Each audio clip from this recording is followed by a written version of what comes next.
Looking at the sales process, all about getting customers to buy your products. So you just have to memorize these stages. It's a bit of a mouthful.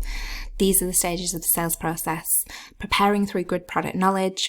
My tip for how to remember this is I would suggest that you imagine you're a manager and you're training up the sales staff and you're taking them through this. So you're telling them, you have to know the products back to front. You've got to know all the product features, identify sales opportunities. When we're in the shop, you've got to go up to customers. You've got to greet them, ask them how they're doing today, what they're looking for in particular.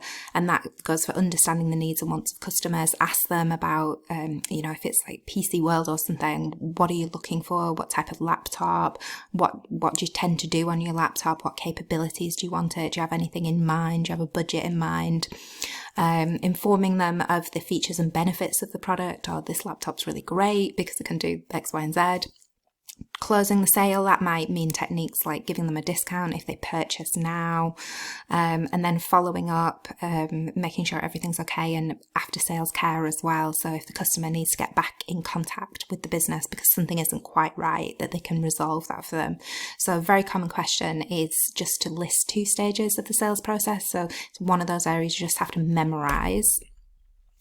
A question that hasn't come up before but might soon is, how is the sales process adapted in different situations? So for retail sales, that was the scenario I was going through then, there's a lot of emphasis on displaying the products in store, allowing customers to try on or out the products, and maybe sales techniques to close the sale as well, discount, loyalty schemes, those types of things possibly.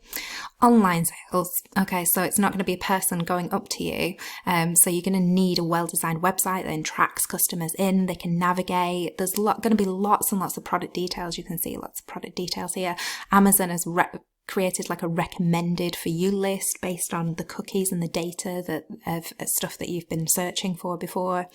They might use emails to offer discounts or ask for reviews. I found this myself when I've been browsing on a website and I've put something in the basket and then I've changed my mind or forgotten about it, done something else, and a few days later I'll have an email in my inbox, this is still in your basket, or 10% off, that type of thing.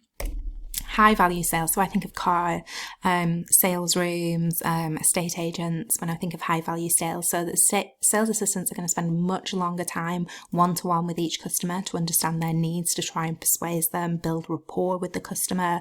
And there might be quite a few visits and meetings before a purchase is made. So this sales process might take place over a longer period of time. There's also a part of the course which is describing the relationship, how the sales function works with the other functions in the business. So with finance have to keep records of the incomes from sales and the costs. They have to approve as well. If the salespeople are going to offer a discount to close the sale, they've got to approve those things. They might have pre-approved it and said, you can give 25% off, that's fine.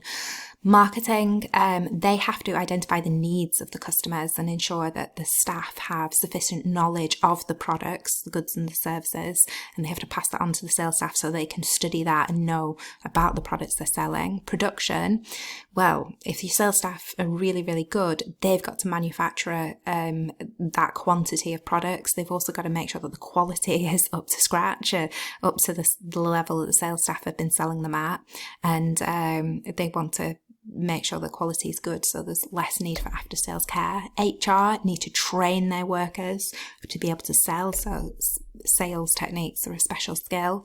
And the supply chain, they've got to make sure that the goods actually get to the customer at the right place, the right time, all the logistics involved in that. So a nice past paper question here about Yasmin and her bookshop, and she's got an established local brand. She's good at recommending books for her customers to read. This case study was a lot longer. I've just taken an extract from it. And we've got quite a long mark question. Discuss how they may compete with its large competitors. In your answer, you should refer to marketing and the sales process. So to answer a question like that, you do need knowledge of all of these stages, and then you'd need to be picking out, not all of them, because it is with marketing as well, so you can talk about the 4 Ps, but you'd need to be picking out, identifying sales opportunities. Well, they need to be going up to customers and recommending types of books or asking them what types of books they're interested in. There might be closing the sale, there might be special offers that they have around the till, little like gift souvenir things that you sometimes see around the till in bookstores as well. So you'd have to take your knowledge of the sales process and apply it to Yasmin's bookstore.